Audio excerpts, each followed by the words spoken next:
안녕하십니까? 3월 3일, 네, 목요일입니다.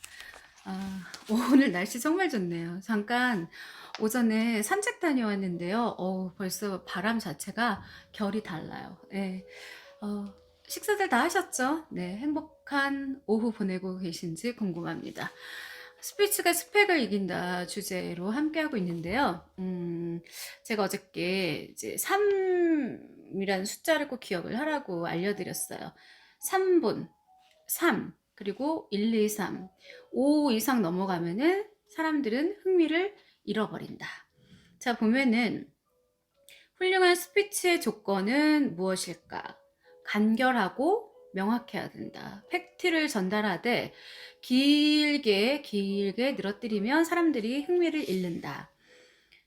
조리 없이 장황하게 늘어놓기만 하는 언어 습관을 가진 사람은 간결한 표현법을 익히도록 트레이닝을 해서 얼마든지 저 사람 굉장히 명확하구나, 정확하구나. 언어를 길게 늘어뜨리면은요, 사람이 굉장히 신뢰성이 좀 부족해 보여요. 그러니까 정확해 보이지가 않죠. 오히려 딱 부러지게 네, 아니요, 이거는 이렇습니다. 이렇게 언어 습관을 들인 사람들은요, 왠지 모르게 약속도 잘 지킬 것 같고 뭐 돈적인 면에서도 계산도 정확할 거다. 그런 이제 생각들을 사람들이 갖게 되더라고요. 자, 자연스러워야 한다. 그러니까 어색하게 국어책 읽듯이. 참 신기한 거는 90년대 뭐 2000년대 초반쯤에 인터뷰한 걸 보면은요, 그때 서울 사투리도 좀 있었고 약간 그 언어 자체가 어색한 그런 느낌이 들던데 시대에 따라서 말투도 점점 바뀌는 것 같습니다. 형식적인 내용, 그리고 뭐 예를 들어서 가식인 거, 포장된 듯한 어휘나 말투는 상대방에게 불편함을 줄 수 있다는 것을 인식해야 한다. 이렇게 한국 사람들 유난히 이렇게 사람 만나면은요, 왜 그렇게 처음 보는 사람한테는 궁금한 게 많을까요? 그러다 보니까 실수들을 참 많이 하는데, 뭐 예를 들어서 제가 유튜브에서 되게 재밌게 봤던 건데, 일타 강사 되게 유명한 분이셨어요. 이제 재치가 있는 분이었는데 왜 그 학교를 자꾸 물어보느냐, 처음 만나는데 학교 어디 나왔어요? 이렇게 물어보면 자긴 너무너무 화가 난다는 거예요. 기본도 안 돼 있고 정말 예의는 국 말아 먹었나 막 이럴 정도로 짜증이 올라온다고 그렇게 이야기를 하더라고요. 그래서 이분이 그랬대요. 어떤 분이 학교 어디 나왔어요? 이렇게 물으니까 저기 이디오피아의 꼴라라라라 대학 아세요? 이렇게 얘기를 했대요. 거기 그 대학 우습게 보면 안 된다고, 그 대학 1위라고 그 나라에서. 그랬더니 상대방이 엄청 당황하더래요.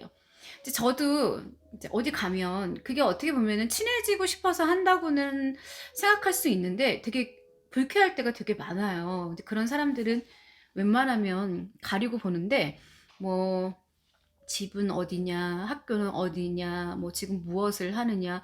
그래서 간혹 제가 이렇게 씩 쳐다보면서 혹시 조상 중에 광부가 계셨어요? 그러면 왜요? 그러면서 아니 석탄 캐신 분 있냐고요. 그러면 왜요? 아니 뭘 자꾸 그렇게 캐냐고, 처음 만났는데. 이렇게 이야기를 하면은 이제 좀 기분 나빴겠죠. 되게 당황하고 이제 저를 멀리 하더라고요. 아, 가까이 하기엔 너무 먼 당신이구나 이러면서요. 제가 항상 강조하는 건 사람들이 처음 만났을 때 유난히 호기심을 갖고 질문을 많이 던지는 사람을 사실은 조심해야 됩니다.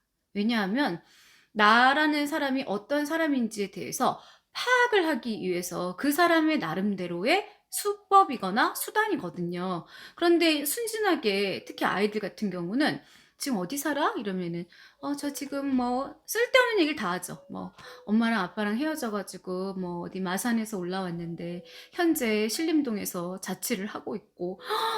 안 된다고, 제가 제발 모르는 사람에게 나를 노출하지 말아라 하고 신신당부를 합니다.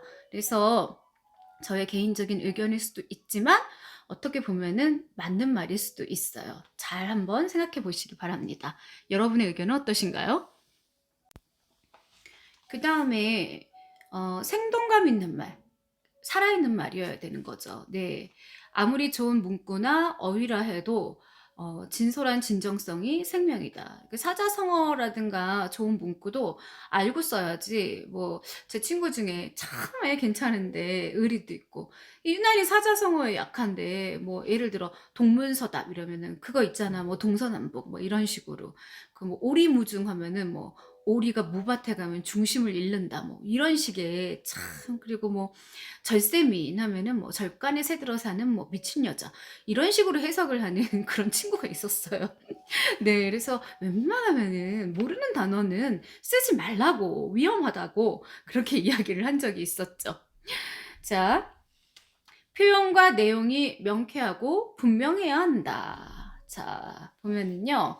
알기 쉬운 단어의 선택, 또 예문을 활용한 발성과 발음, 체계적인 내용의 구상과 구성 등 꾸준한 연습, 자나깨나 연습, 꾸준한 연습을 통해 착실하게 실력을 쌓아야 한다. 성실만큼 좋은 건 없죠, 이 세상에. 네, 성실해야 됩니다. 좋은 능력, 좋은 머리를 타고났어도 성실하지 못하면 그 사람은 패배합니다. 언어의 조건은 다음과 같다. 첫 번째, 분명하고 알아듣기 쉬워야 한다. 제가 말씀드렸죠? 방송국에서도 중학생 정도가 알아들을 수 있는 언어를 쓰라고 예, 그렇게 이야기를 한다고요. 두 번째는 말에는요. 그 사람의 인격이 고스란히 드러나요. 품격과 품위가 있어야 합니다. 또 세 번째, 쫄면 안 돼요. 네, 물 흐르듯 자연스러워야 합니다. 들었을 때 술술술술 넘어가야 돼요. 그리고 네 번째는 항상 잊지 마세요. 표준어로 이루어져 있어야 합니다. 예. 그래서 복식호흡. 저번에 숨을 코로 들이마시고 내쉬고 들이마시고 내쉬고 했었잖아요. 복식호흡은 상대방에게 안정감 또 신뢰감을 줄 뿐 아니라 전달을 할 때도 정확하게 전달을 해줍니다. 그래서 처음에 복식호흡이 안 되는 사람 같은 경우에는 발바닥을 땅에 쫙 붙이고 몸에 힘이 팍 들어간 상태에서 말을 하면은 복식호흡과 같은 효과를 낸다고 제가 말씀을 드렸어요. 자, 목소리도 음악처럼이란 말이 있는데 높낮이도 불분명하고 천편일률적인 포즈는 이야기를 지루하게 할 뿐 맛도 없고 멋도 없다. 스피치에서는 악센트나 포즈, 어조에 의한 문장에 담겨있는 정보의 의미가 강화될 수도 있고 또 악화될 수도 있다. 음성 요소의 적합한 컨트롤은 훌륭한 스피치를 위한 필수 조건이다. 말을 이렇게 가지고 놀아야 돼요. 자, 이제 문장 전체에 여기 이제 그 페이지에 보면은요. 말을 지나치게 빠른 속도로 하게 되면은 듣는 사람이 막 쫓기는 듯한 느낌이에요. 가끔 영화에서 거기 서! 하고 이제 형사가 범인한테 이야기를 막 하잖아요. 보면서 항상 의아한 게 '아니 서란다고 쓸까?' 이런 생각 가끔 할 때가 있거든요. '아 영화니까 그러겠지.' 하는데 막상 급하면은 사람들이 거기 서라고! 서라고!' 이렇게 일상에서도 급할 때 쓴다고 하더라고요. 자, 말을 크게 할 건지 아니면 작게 할 것인지 때와 장소 그죠? 상황에 따라서 우리가 TPO라고 하잖아요. 적절하게 잘 지켜줘야 합니다. 그래서 어느 정도 크거나 아니면은 작게 할 것인가는 개인의 상황에 따라서 다릅니다. 그래서 잘 나가는 우리가 사업가, 비즈니스인은요, 목소리에 신경을 씁니다. 근데 우리가 흔히 뭐 장사하는 게 뭐가 나빠요. 그런데 이제 장사한다는 표현을 많이 써요. 저도 마찬가지로 어떻게 보면 여러분을 상대로 저를 어필하기 위한 영업을 하는 것일 수도 있잖아요. 그래서 상대의 호감을 높이는 비결이 목소리에 담겨 있기 때문입니다. 그래서 꿈에 그리는 목소리는 저절로 얻어지는 게 아니라 배우고 실천하고 노력해야 합니다. 자, 잘 아셨죠? 그래서 스피치는요. 마무리는 짧고 강하고 여운이 남도록 하고요. 또 사자성어, 명언, 격언, 속담 등을 적재적소에 인용하는 게 좀 그 사람이 뭔가 좀 품격 있는 스피치를 구사하고 있구나 하고 상대방이 느낄 수 있다고 해요. 그리고 스피치는 음성 언어잖아요. 사실은 다 목소리에 의존을 하기 때문에 언어 예절에 충분히 신경을 씁니다. 그래서 내가 기본적인 뭐 아우라, 우리가 흔히 말하는 포스, 카리스마가 없는 사람들 같은 경우에는요. 평상시에 내가 어떤 언어를 구사하고 있는지에 대해서 잘 생각해 봐야 돼요. 왜냐하면 내가 쓰는 단어에 따라서 내 겉의 모양도 변합니다. 저 사람은 딱 보기에도 뭔가 교양이 있어 보이고 품위가 있어 보이네. 그런데 욕이나 비속어, 은어를 많이 쓰는 사람 같은 경우에는요, 벌써 때가 잔뜩 그렇게 묻어 있는 듯한 그런 느낌으로 비춰질 수 있습니다. 이건 제가 정확하게 보장할게요.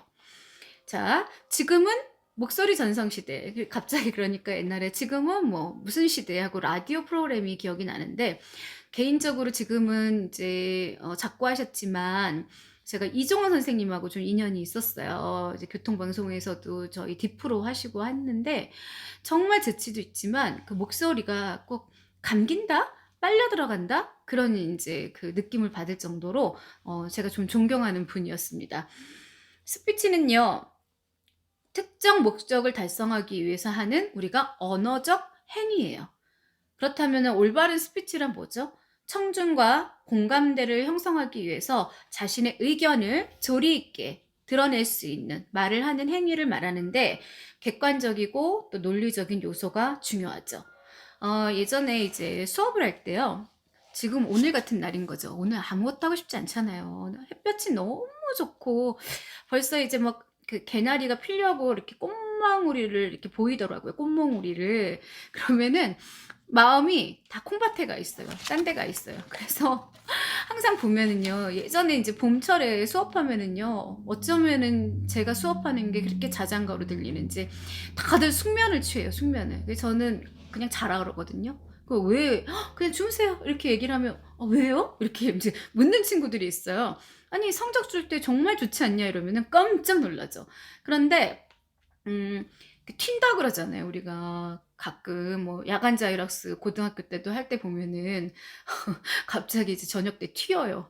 근데 어떨 때 보면은요, 이게 유혹이죠, 유혹. 악마의 유혹인데 한 자리가 쫙 비어 있는 거예요. 그래서 저는 거짓말하는 걸 못 견디는 성격이라 차라리 햇볕이 좋고 꽃이 잔뜩 피어서 한강변에 친구들이랑 바람 쐬러 가고 싶다고 이야기하면 보내주거든요. 그런데 살짝 눈속임하고 이제 몰래 그렇게 가는 친구들이 있는데, 그럴 경우에는 정말 정말 대노하죠, 대노. 예, 무조건 F입니다. 네. 그래서 사람은 무엇이든지요, 그냥 자기 감정에 솔직한 게 좋은 것 같아요. 그 심리적으로도 내가 누군가하고 비즈니스를 해요. 그런데 그 사람이랑 분명히 서로 잘 맞는 것 같은데도 불구하고 나의 속을 잘 털어놓지 않는 사람은요, 나중에는 그 관계가 오래 못 간다고 하더라고요. 그래서 항상 이렇게 자기의 의견도 잘 이렇게 전달하고 또 상대방도 나한테 의견을 잘 전달하고 동등하게 구사할 수 있는, 그러니까 수직적인 관계보다는 수평적인 관계들이 훨씬 더 정신 건강에도 좋고 사업 파트너로도 좋다고 어떤 그 모 교수님이 말씀을 해주셨어요. 우리가 이렇게 보면은요, 저도 지금 카메라 렌즈를 보고 이제 말씀을 드리잖아요. 그런데 그거 아세요? 점점 사람의 하얀 눈동자가요, 없어지기 시작했대요. 왜? 요즘에 다 TV 쳐다보고 스마트폰 들여다보고 그러다 보니까 사람하고 사람끼리 이렇게 눈을 마주치면서 이야기할 수 있는 기회가 없어진 거죠. 그래서 이제 나중에 한 뭐 2040년경에는 사람 이 눈동자에 흰자가 없을 거다, 이제 이런 이야기를 하는 뇌과학자 선생님도 뵌 적이 있었는데, 그분이 책에 썼더라고요. 이게 사람이 그 흰자와 흰자끼리 교감을 해야 이렇게 약간 인정도 있게 되고 범죄도 안 일어나고 서로 간에 어떤 좋은 대인관계를 유지할 수 있는데, 이렇게 눈을 마주보고 이야기를 하지 않으면은요, 그때부터는 좀 문제가 생긴다고 이야기를 해주셨어요. 만화 같은 데 이렇게 보면은요, 동물들 보면은 원래 동물이 하얀 자가 없어요. 아시죠? 그래서 동물들 같은 경우에 흰자를 그려 넣어요, 만화가들이. 왜냐하면은 아이들한테도 친숙하게 보이기 위해서. 그래서 저도 이제 트라우마가 하나 있는데, 쥐에 대한 트라우마가 좀 있어요. 쥐가 눈동자가 시커멓잖아요. 근데 예전에 이제 어릴 때 어린 마음에 회사를 다녔는데, 회사 다닐 때 식당 아주머니를 도와주려고 나름 착한 일 한다고 설거지를 하다가 정말 개만한 쥐를 본 거예요. 뭐 해남 이런 데 가면은 쥐가 거의 큰 뭐 진돗개만 하다고 지금 약간 뻥쳐서 그런 얘기를 이제 들은 적이 있었는데, 그 쥐가 시커먼 눈동자로 저를 막 노려보고 있는 거예요. 그런데 안 도망가요. 사람을 얼마나 만나고 살았는지. 그래서 제가 오히려 기가 눌려 가지고 그 뒤로 물러난 적이 있었는데, 그 이후로는 뭐 TV에서 인제 쥐만 나오는 것만 봐도 제가 그 소스라치게 그런 놀랍니다. 네. 네, 그런 경우가 있어요. 자, 그래서 이제 교감이라는 거 굉장히 중요하다는 이야기. 그래서 스피치를 위해서는 사실은 저처럼 지금 애드리브로 하는 경우는 이제 아주 많이 이렇게 훈련이 되어야 되고요. 기본적으로는 처음 하시는 분들은 꼭 원고를 준비하시기 바랍니다. 원고가 필요하고 메모 형식이라도 써서, 예를 들어서 신문 같은 경우에는 한 면을 보고 한 뭐 5분, 3분으로 줄여서 이야기할 수 있을 정도의 훈련은 하셔야 돼요. 그래서 처음부터 끝까지 완전히 작성하는 것이 바람직합니다. 그런 훈련이 왜 필요하냐면, 제가 방송할 때도 간혹 가다가 날씨가 좋다가 갑자기 막 폭우가 쏟아져요. 그러면은 원고가 바뀌어 버려요. 그럼 재난 방송을 해야 되는데 원고가 없잖아요. 그럼 바로 그때 이제 인터넷도 없던 시절에는 이제 작가가 뭐 인터넷은 있었죠. 네. 신문 기사를 이제 주면은 그걸 보고 제가 이제 눈으로 훑어서 이제 예, 하는 거예요. 근데 그런 연습이 좀 필요하죠. 그래서 이제 돌발 상황들이 굉장히 많이 생기는데, 원고에 의존하면 안 되는 이유가, 가끔은 우리가 USB가 이렇게 바이러스 때문에 이제 해킹을 당해가지고 방송 딱 들어갔는데 갑자기 이제 작가 얼굴이 사색이 되는 거죠. 왜냐면은 이 대본이 날아가 버린 거예요, 통째로. 그러면 이제 혼자 이 말, 저 말, 뭐, 아무 말이나 해야 되는 아무 말 대잔치가 됩니다. 그래서 사람이 살면서 어떤 사고를 당했을 때, 고통을 당했을 때, 솔직히 이야기하면 당황하잖아요. 너무 그 상황이 싫고, 고통스럽고, 그러나 훗날 그게 커다란 경험치가 되고 자산이 되는 거. 네. 그런데 이제 그 고통 자체도 적당히 줘야지, 너무 센 고통은 또 사람을 좌절하게도 만드니까요. 네. 그래서 하루 그냥 잘 살았다, 별 탈 없다, 이게 평범한 게 가장 힘들다는 진리들을 나이가 들어가면서 다들 깨닫게 됐죠. 네. 그래서 네, 오늘은 지금은 목소리 전성시대의 이 이야기를 했고요. 자, 이제 마치겠습니다. 이제 주절주절 저도 떠들었는데, 네. 하루, 지금 뭐 이제 2시예요. 네. 나른한 오후잖아요. 네. 오후 정말 행복한 생각, 그리고 즐거운 생각만 하시면서 좋은 분들과 함께 보내시길 바랄게요. 구독과 좋아요 꼭 눌러주세요.